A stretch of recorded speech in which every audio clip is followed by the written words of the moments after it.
The last thing Monica Jackson expected in a routine traffic stop was to face a seasoned police officer who would lie about their encounter. As a retired Navy SEAL lieutenant commander, she'd handled far more dangerous situations.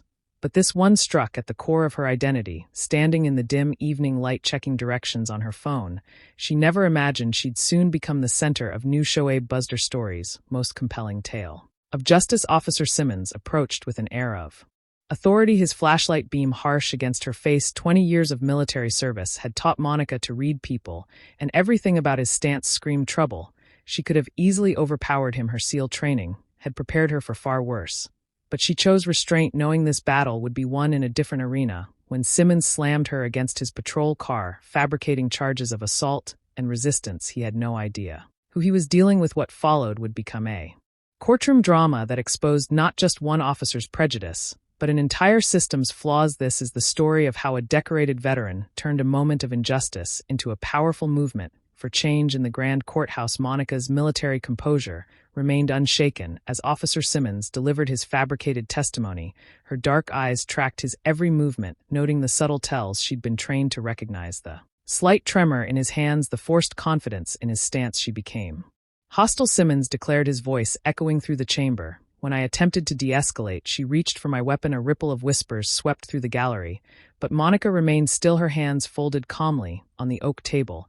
Before her, her young attorney Benjamin Carter shifted nervously beside her. We need more, he whispered, his anxiety palpable. His word against yours won't be enough. Monica's lips curved into a knowing smile. Patience, Ben. Truth has its own timing. The weight of the moment pressed down on the courtroom as the prosecution built their case. Memories of that night flooded back. The harsh beam of Simmons' flashlight, his immediate aggression, the cold metal of the patrol car against her cheek. 20 years of SEAL training had taught her to control her reactions, to choose her battle wisely. That night she'd chosen restraint, not out of fear, but strategy. The defense's turn came, and Monica took the stand. The courtroom fell silent as she spoke, her voice steady and clear. I was checking directions on my phone when Officer Simmons approached. He didn't ask for identification. He demanded it. When I questioned why, he escalated immediately. The prosecutor pounced. Cr Ling like a predator.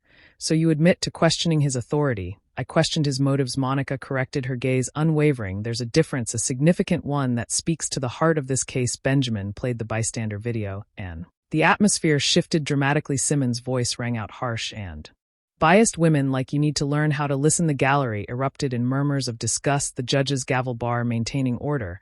During recess, Monica stood alone by the courthouse windows, her reflection overlaying the city below. Benjamin approached, clutching new documents. This is it. Simmons' personnel file multiple complaints of excessive force, all buried pattern of targeting minorities, especially women. They tried to hide it, but we found it. It's never been about just me, Ben. Monica replied, her voice soft but determined. It's about every person who couldn't fight back, every voice that was silenced where their voice now returning to court. The shift in power was palpable. Simmons' confident facade cracked as Benjamin presented the evidence. His fellow officers in the gallery began to distance themselves, their once unified front crumbling under the weight of truth. The defining moment came when Monica revealed her military service. I am Lieutenant Commander under Monica Jackson, retired Navy SEAL, she announced, her voice carrying the weight of 2 decades of service. The courtroom fell silent, Simmons' face draining of color. Several jurors leaned forward, their expressions shifting from skepticism to rapt attention. For 20 years, I defended this country's ideals of justice and equality.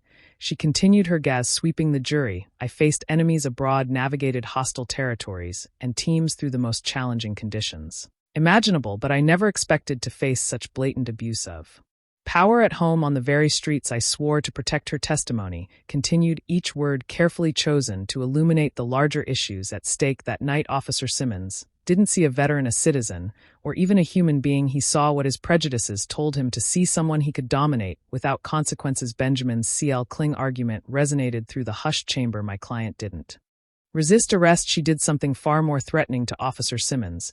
She questioned his unjust actions. This decorated veteran, who spent years protecting our freedoms, was brutalized for exercising those very rights. As the jury deliberated, Monica sat in quiet reflection. The case had become larger than herself. It was about accountability, about changing a system that too often protected its own at the expense of justice. Benjamin paced nervously, but Monica remained still, her military training evident in her calm demeanor. The verdict arrived swiftly, not guilty on all charges. But Monica's victory came with an unprecedented addition, the jury's formal recommendation for a full investigation into Simmons' conduct and department practices. The judge's expression was grave as he ordered an immediate review of Simmons' cases. Outside the courthouse, facing a sea of reporters, Monica stood tall. The same strength that had carried her through countless missions now radiated from her as she addressed the cameras. "This isn't about revenge," she declared, her voice clear and strong. "It's about reform, about ensuring that the power we give our law enforcement comes with proper accountability." The story spread rapidly across social media, becoming a rallying cry for police accountability. Monica found herself at the forefront of a movement, her military discipline and unwavering integrity lending credibility to the cause. Police departments nationwide began reviewing their training protocols and accountability measures. In the months that followed, her case sparked internal investigations in numerous precincts. Officer Simmons was dismissed, facing charges of his own.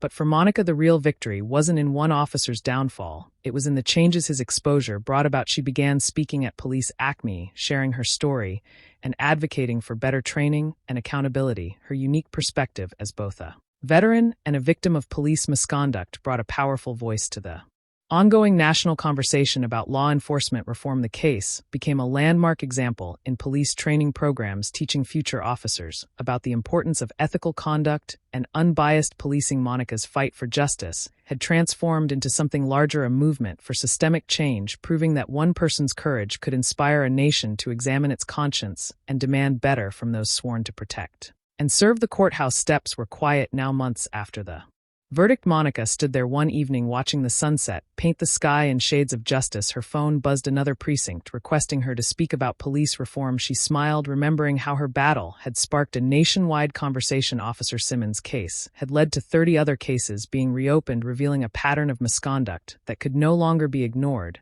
But more importantly, it had given courage to countless others who'd faced similar injustice. Her story, first shared on New Real-Life Stories, had become a beacon of hope. Sometimes the toughest fights aren't won with physical strength, she often told police cadets now, but with unwavering dedication to truth. Her Navy SEAL training had prepared her for combat, but it was her moral compass that had guided her to this victory. If this story of courage and persistence touched your heart, please hit that like button and share it with someone who needs to hear it. New Shoaib Buzzder Stories is committed to bringing you powerful tales of triumph over adversity. Help us reach 10,000 subscribers so we can continue inspiring others with stories that matter. Because sometimes the most important battles are fought not on distant battlefields, but right here at home.